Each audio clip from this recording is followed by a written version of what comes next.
और नाज़रीन ख़बर शामिल करेंगे कसूर से, जहां पे इंडिया से आए हुए सांबर नस्ल के हिरन को नौजवान ने पकड़कर महकमा वर्ल्ड लाइफ के हवाले कर दिया।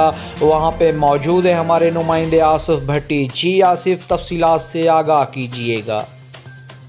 जी बिल्कुल, आपको बताते चले कि इंडिया से आए हुए सांबर नस्ल के हिरन को एक नौजवान ने पकड़कर महकमा वाइल्ड लाइफ के हवाले कर दिया है। बताया ये जा रहा है कि ये हिरन तकरीबन सुबह 9 बजे के करीब कसूर में दाखिल हुआ है, जिसको इस नौजवान ने पकड़ा है और उसकी भूख प्यास का ख्याल रखते हुए उसे चारा पानी वगैरह शाम तक देता रहा है। उसके बाद उसने महकमा वाइल्ड लाइफ को फ़ोन किया और बाहिफाजत महकमा वाइल्ड लाइफ के हवाले कर दिया। हवाले करने के बाद वो ज़ारों की तार रोता भी रहा है। जी, यही सांबर नस्ल ਦਾ ਹਰਨ ਹੈ।